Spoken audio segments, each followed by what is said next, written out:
Bonjour, voici un petit tour astrologique des énergies qui vont présider à ce mois de novembre. Pour ceux qui ont souscrit un abonnement à la chaîne, vous aurez accès dorénavant à un horoscope toutes les semaines, le dimanche soir le plus souvent, qui vous permettra d'appréhender les énergies tout au long de la semaine. Cette vidéo-là concerne des astrologies, on va dire, majeures, les grands mouvements astrologiques de ce mois-ci. Donc, en octobre, nous avons eu des éclipses, et la planète la plus importante a été Pluton. À présent que nous sommes en novembre, la planète la plus importante va être Mars. Et c'est parfait puisque nous sommes dans la saison du Scorpion, qui est aussi gouvernée par Mars. Nous allons d'ailleurs avoir une nouvelle lune en Scorpion qui sera en conjonction avec Mars. Et Mars va démarrer un nouveau cycle synodique sous le signe du Scorpion. Il est aussi intéressant de souligner qu'astrologiquement, Mars est l'octave inférieure de Pluton, c'est-à-dire que c'est une planète qui génère des changements, pas aussi profonds et transformateurs que Pluton, mais Mars est tout de même la planète de l'action. Donc, si octobre nous a apporté des éclipses et des événements fatidiques par le biais de Pluton et des éclipses, en novembre, il va nous falloir prendre du recul afin de regarder l'intérieur. Qu'est-ce que tout cela signifie d'un point de vue individuel ? Mars est une planète individuelle, elle représente notre volonté de nous affirmer afin d'obtenir ce que nous voulons. La planète de l'action et de la volonté. Ainsi, lorsque nous activons notre Mars intérieur, nous entamons le voyage du héros. Nous apprenons à connaître le monde qui nous entoure, nous l'explorons, nous essayons des choses, nous échouons, nous nous relevons, et puis nous échouons encore. Mais nous finissons toujours par franchir la ligne d'arrivée. Parce que Mars entend bien la franchir, cette ligne d'arrivée. Et cela représente une victoire en soi, quel que soit le résultat, quelle que soit la ligne d'arrivée. Mars, c'est notre volonté, notre motivation.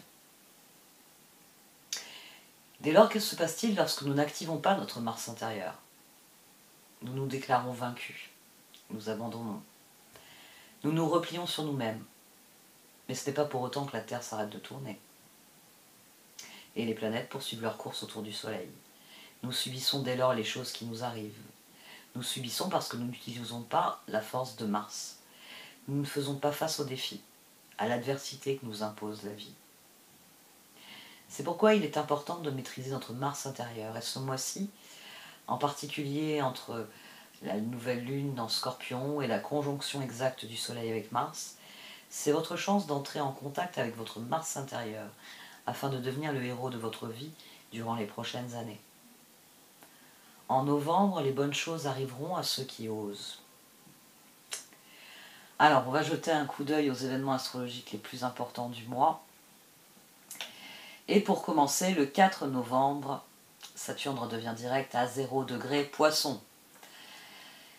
Alors, il redevient direct et en plus à l'emplacement qui représente l'énergie la plus pure du signe. C'est l'énergie la plus archétypale du Poisson. Saturne, alors Saturne c'est la planète des responsabilités, des règles, de toutes les formes de réglementation. C'est la planète des limites, c'est la planète de la structure, c'est la planète qui exalte l'autodiscipline, l'engagement, la planification. Tout un programme. Tout cela revient au premier plan puisqu'il redevient direct. Et il a sûrement fait une liste de choses qu'il faut rectifier. Parce que Saturne concerne les notions de limitation. Il impose des règles. Et c'est pour ça que c'est une énergie qui est difficile. Parce que c'est une énergie qui nous impose des limites. Ou qui exige de nous que nous posions des limites. Vu qu'il redevient direct, repensez à mars 2023 lorsque Saturne est entré pour la première fois en Poisson. Est-ce que quelque chose qui a commencé à l'époque est en train de s'achever ? Ou êtes-vous prêt à abandonner quelque chose qui à l'époque vous aviez envie de conserver à tout prix ? Un peu plus tard, le 8 novembre, Vénus, elle, entre en Balance, l'un des signes qu'elle gouverne. Alors, ce transit est très fort parce que Vénus sera un singleton, c'est-à-dire que ce sera la seule planète dans un signe aérien pendant tout le transit. Cela va intensifier nos relations et il sera nécessaire de faire des compromis ou tout au moins de négocier. Vénus en balance, c'est la recherche, la quête perpétuelle de l'harmonie. Autre changement de signe, le 10 novembre, Mercure entre en Sagittaire.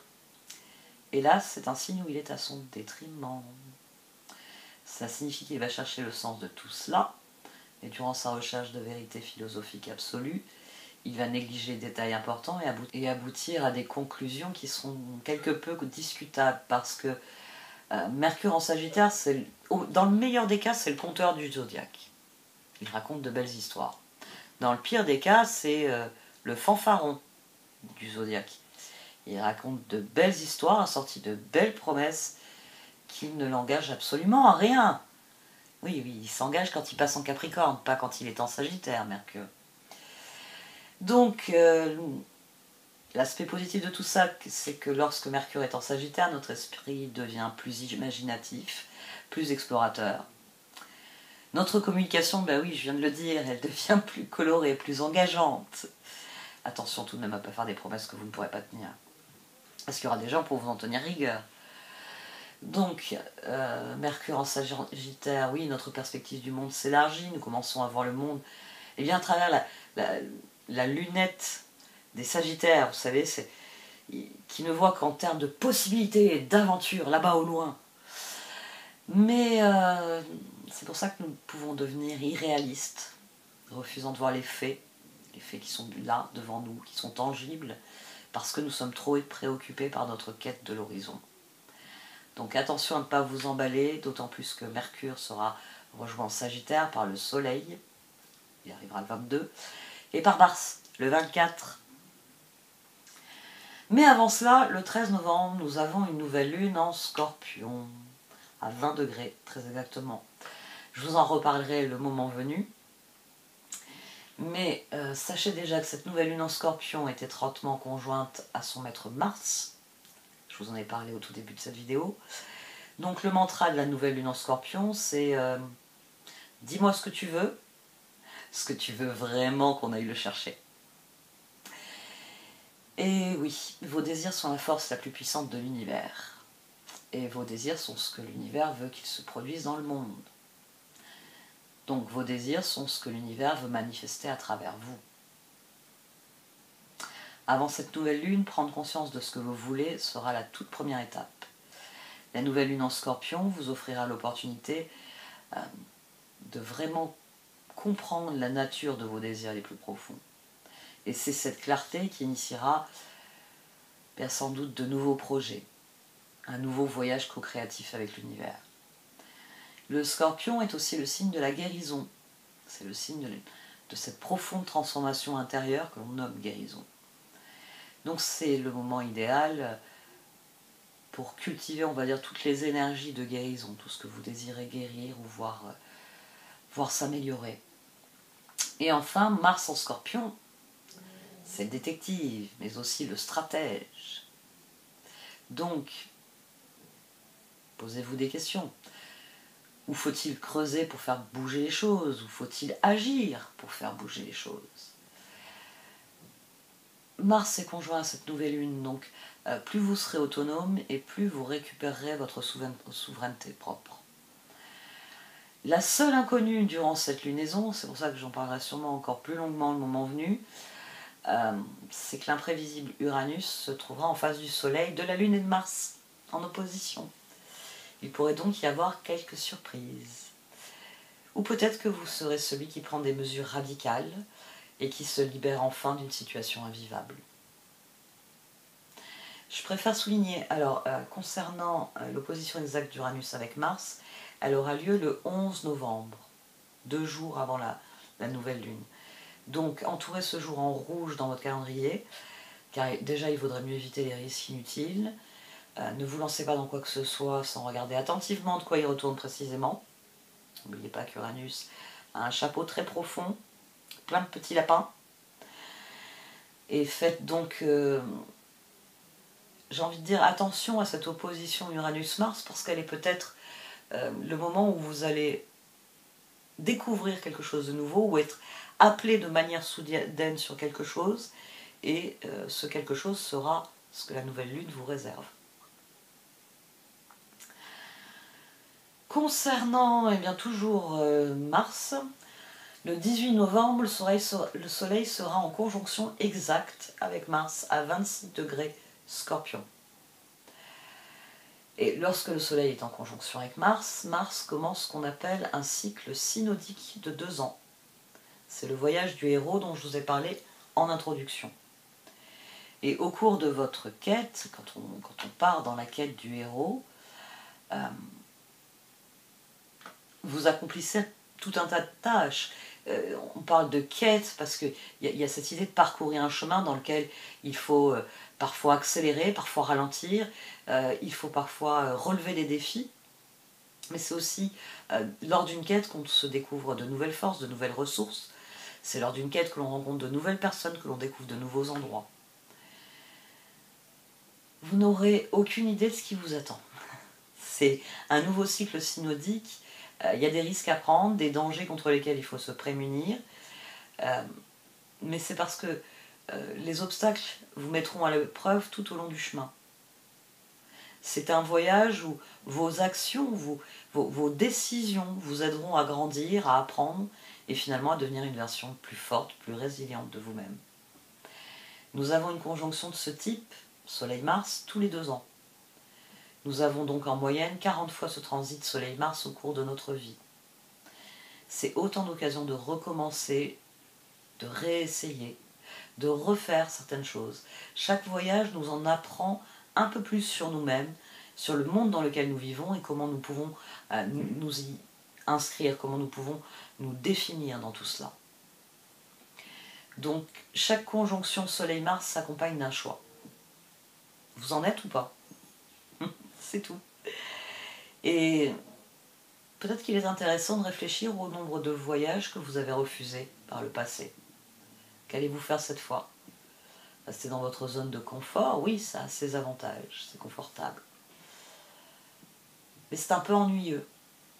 Ce que vous voulez vraiment ne peut être trouvé que là-bas, pas sur le canapé.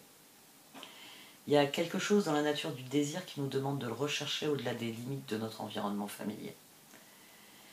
Ce nouveau cycle qui commence va nous pousser à explorer, à prendre des risques, à embrasser l'inconnu.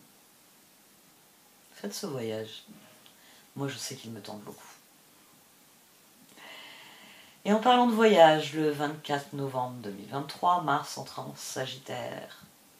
Donc après avoir pris contact avec nos désirs, nouvelle lune en Scorpion, pris la décision de nous lancer dans un nouveau voyage, Soleil en conjonction avec Mars, voici l'arrivée de Mars en Sagittaire qui signale qu'il est temps de faire nos valises et de nous préparer, de nous lancer dans l'aventure. Et le 27 novembre, ça tombe bien, nous clôturons le mois de novembre avec une pleine lune à 4 degrés Gémeaux. Et nous allons retrouver Mars, et oui, je vous l'avais dit au tout début, la quête du héros pour ce mois-ci. Et nous allons donc retrouver Mars en opposition avec cette pleine lune en Gémeaux. Nous devons faire face avec Mars afin d'examiner nos désirs d'un point de vue plus objectif. Qu'exprime-t-il réellement? Que représente-t-il? En fait, la pleine lune en Gémeaux, ce sera la dernière pièce du puzzle. Peut-être même la pièce manquante que vous cherchez depuis longtemps. Vous aurez peut-être une idée claire de ce que vous voulez, mais vous n'avez jamais su vraiment comment y parvenir. Avec la pleine lune en Gémeaux, qui a une énergie qui sera curieuse, qui sera objective, et bien avec la pleine lune en Gémeaux viendront des réponses. D'autant plus que cette fois-ci, Pluton sera trigone à la pleine lune, c'est-à-dire qu'il sera de notre côté. Il ajoutera de la profondeur et surtout un pouvoir de transformation à notre quête. Cette pleine lune nous encouragera à l'audace dans nos actions. Mais attention, ça ne signifie pas devenir téméraire. Je vous encourage à l'aventure, courageux mais pas téméraire, s'il vous plaît. Donc, cette pleine lune nous encourage à l'audace dans nos actions. Mars exalte nos actions. Mais Saturne mettra aussi son grain de sable. Il va exiger que nous soyons responsables de nos actions. Et oui, en fin de mois, Saturne revient à la charge et nous tient comptables de nos actions. Il faudra donc équilibrer la motivation avec la considération, le mouvement vers l'avant avec sa planification. Ce sera une excellente énergie avec laquelle conclure le mois de novembre. C'est un mois durant lequel les transits astrologiques nous encouragent à reprendre le pouvoir dans notre vie en le canalisant dans des actions constructives et significatives. C'est l'énergie qui se développe grâce aux scorpions. Nous pouvons les remercier. Je vous remercie en tout cas de m'avoir écouté jusqu'ici. Vous pouvez liker, commenter, partager cette vidéo. Au revoir.